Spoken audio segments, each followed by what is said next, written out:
সরকার কি করবে? সরকারের পায়ের নিচের মাটি কোথায়? আমাদের সরকার কি, আমাদের তারেক জিয়া কি এটা বলার হিম্মত রাখেন? হেই ডোনাল্ড ট্রাম্প, এই অন্যায় হচ্ছে, বাস্তব সমালোচনা না করে আপনি খালি সরকারের এই নত জানু সরকার এখন ইরানে আমেরিকার বিরুদ্ধে কথা বলে কি করবে সরকার? আসল কথায় আসেন, পুরো জাতি 18 কোটি মানুষ একটা কথার উপর ঐক্যবদ্ধ হন যে আমরা আল্লাহর বিধান ছাড়া কারো বিধান চাই না, লা ইলাহা ইল্লাল্লাহ। তবে আমাদের প্রধানমন্ত্রী, আমাদের সরকার বাঘের মতো কথা বলছে। বাংলাদেশ আমেরিকার ঘেঁষা নীতি গ্রহণ করছে। আমরা দেখলাম বাংলাদেশ সরকার 2বার বিবৃতি দিয়েছে। প্রথমবার বিবৃতি দিয়েছে একেবারে খুব ভারসাম্য রক্ষা করে, যখন সোশ্যাল মিডিয়ায় ব্যাপক সমালোচনা দেখলো, সরকার দেখলো যে পাবলিক সেন্টিমেন্ট, পাবলিক কিন্তু শিয়া সুন্নির দ্বন্দ্ব বুঝে না।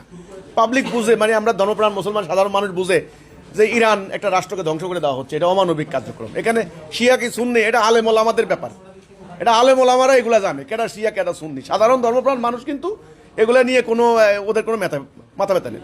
সরকার যখন দেখলেন যে অলরেডি ভারসাম্যপূর্ণ হয়নি, জনগণের সেন্টিমেন্ট বুঝে, তখন আরেকবার বিবৃতি দিয়েছেন, দ্বিতীয়বার বিবৃতি দিয়েছেন।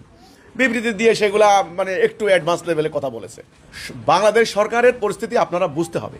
বাংলাদেশের বাস্তবতা হলো, এই সরকার যে ক্ষমতা আসছেন, এরা বিরাট একটা দল এবং তাদের একটা জোট, 14 দলীয় জোট, যেটা একজনকে বাদ দিয়ে বাকিদেরকে নির্বাচনের বাইরে রেখেছেন, নিষিদ্ধ করে তাদেরকে গণ আন্দোলনের মুখে দেশ থেকে বের করে দিয়েছেন।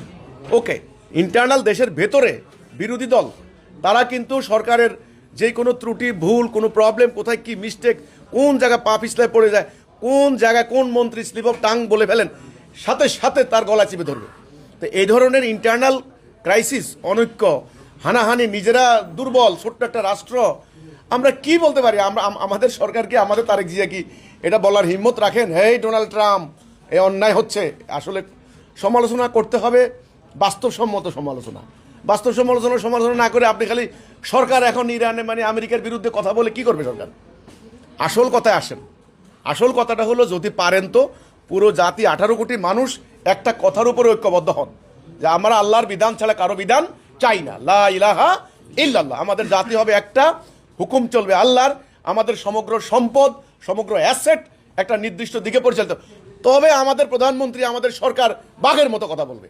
আমাদের সরকার, আপনারা যে বলেন যে সরকারের এই নত জানু সরকার কি করবে? সরকারের পায়ের নিচের মাটি কোথায়? সরকারের পায়ের নিচের মাটি কোথায়? কি আছে আমাদের?